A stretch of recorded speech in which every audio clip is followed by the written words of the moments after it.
మనసు సముద్రంలాంటిది. ఎంత లోతుగా ఉంటే అంత క్షమించగలదు. తిరుమల శ్రీగారి సముద్రం పార్ట్ 2 చూడండి. అఖిల ఆ దృశ్యం చూసి నిశ్చేష్టురాలయింది. ఏమైందమ్మా, ఏమిటా గాయాలు అంటూ తల్లి చేతులు పట్టుకుని చూసింది. దేనితోనో కోసినట్లున్నాయి, ఏదో గీచుకుంది అని చెప్పింది రేణుక. ఎందుకు ఏడుస్తోందో చెప్పలేదు.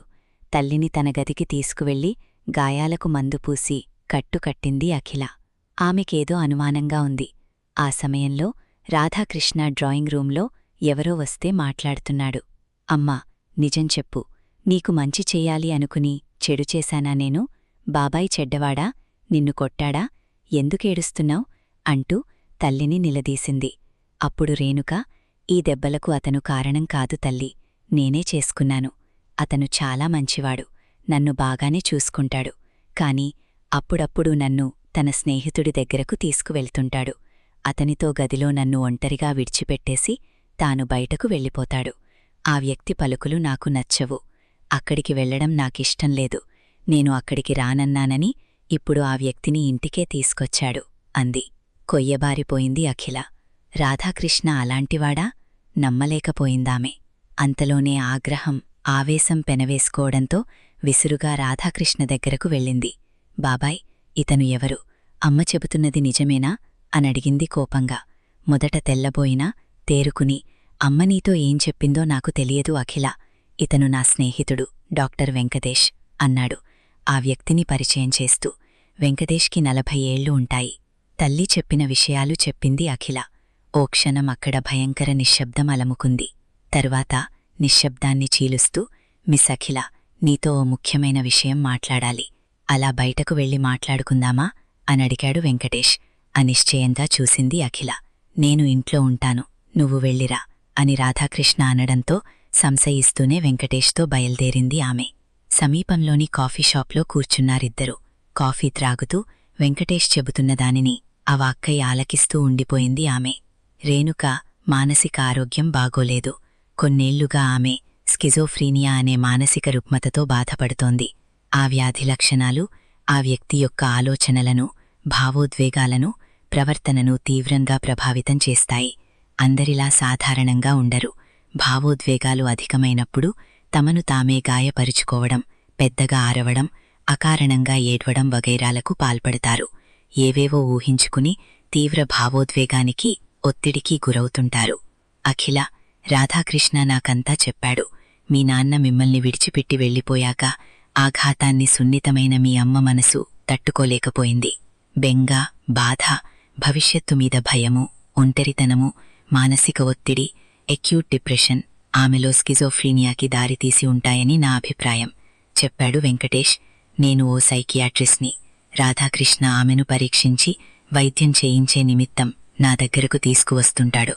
తాను ఉన్న మానసిక స్థితిలో దాన్ని అపార్థం చేసుకుని వైద్యానికి సహకరించడం లేదు ఆమె. అప్పుడప్పుడు తల్లి కనపరిచే ప్రవర్తనను గుర్తు చేసుకుంది అఖిల.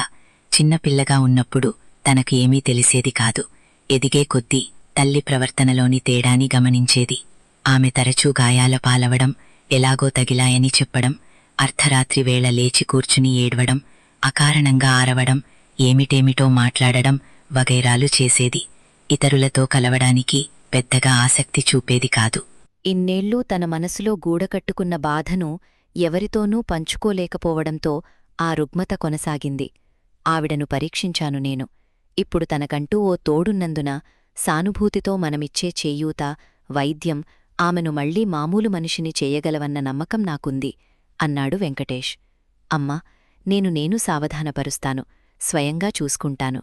మీరు వైద్యం ఆరంభించండి డాక్టర్ అంది అఖిల, ఉబికి వస్తున్న కన్నీటిని ఆపుకోవడానికి ప్రయత్నిస్తూ.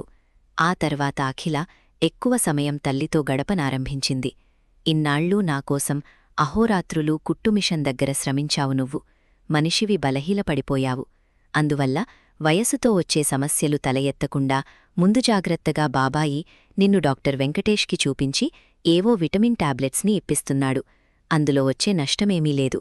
నువ్వు బాగుంటేనే నేను బాగుండేది అంటూ బాగా నచ్చజెప్పింది. కూతురి పలుకులకు ప్రభావితురాలైన రేణుక డాక్టర్ వెంకటేష్ ఇచ్చే సైకోమెట్రిక్ మాత్రలను శ్రద్ధగా వాడనారంభించింది. ఫలితంగా ఏడాది గడచేసరికల్లా రేణుక మళ్లీ సాధారణ వ్యక్తిగా మారిపోయింది. తల్లి రుగ్మత నయమైనందుకు మిక్కిలి సంతోషించింది అఖిల. రాధాకృష్ణకు డాక్టర్ వెంకటేష్కి కృతజ్ఞతలు తెలుపుకుంది.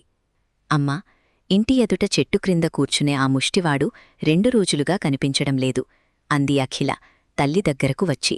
జవాబివ్వకుండా కూతురి వంక శూన్యంగా చూసింది రేణుక. నువ్వు అతన్ని హాస్పిటల్లో చేర్పించినట్టు పనిమనిషి చెప్పింది. ఎందుకు? మళ్ళీ అడిగింది అఖిల. చెప్పు, ఆ ఫోటోలో ఉన్నది అతనేనా? అవును అన్నట్టుగా చిన్నగా తల పంకించింది రేణుక.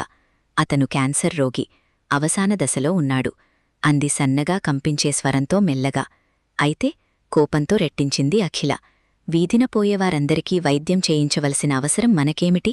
దెబ్బతిన్న పక్షిలా చివాలున తలెత్తి కూతురి వంక చురుగ్గా చూసింది రేణుక. అతను వీధిన పోయేవాడు కాదు, నీ కన్న తండ్రి అంది.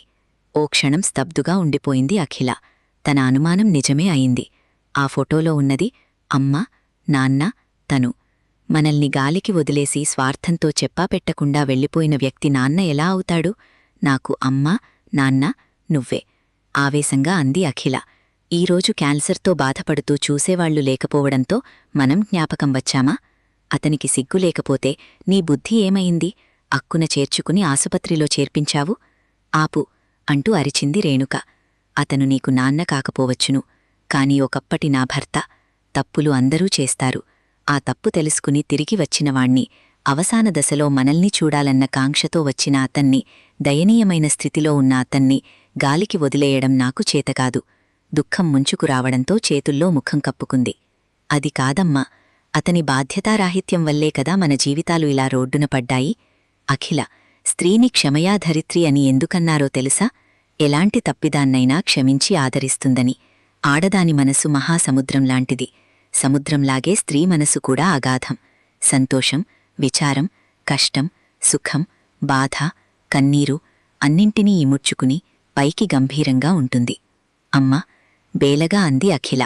ఒకప్పుడు అతను మనకు అన్యాయం చేసి ఉండవచ్చును, కాని ఇప్పుడు కష్టంలో ఉన్నాడు. కడచూపు కోసం వచ్చాడు. కంఠం గద్గదమవుతుంటే కన్నీటిధారలను చీరచెంగుతో తుడుచుకుంది ఆమె. నీకంటే రాధాకృష్ణనయం. ఎంత ఖర్చైనా సరే అతనికి వైద్యం చేయిద్దామంటూ నాకు బాసటగా నిలిచాడు. అఖిల తల్లిని కౌగిలించుకుని భోరుమంది. అమ్మా, నన్ను క్షమించు. నాన్న వెళ్ళిపోయాక నువ్వు పడ్డ బాధ, నన్ను పెంచి పెద్ద చేయడానికి పడ్డ శ్రమ గుర్తుకు రావడంతో అలా అన్నాను. ఆప్యాయంగా కూతురితన నిమిరింది రేణుక. పదమ్మ, ఆసుపత్రికి వెళ్లి నాన్నను చూద్దాం అంటూ అఖిల అనడంతో మెరిసే కన్నులతో కూతుర్ని ప్రేమగా హృదయానికి హత్తుకుంది రేణుక. కథ సమాప్తం. కథ విన్నందుకు ధన్యవాదాలు. మరిన్ని చక్కటి కథల కోసం, కవితల కోసం, ధారావాహికల కోసం మన తెలుగు కథలు.com సందర్శించండి. Thank you.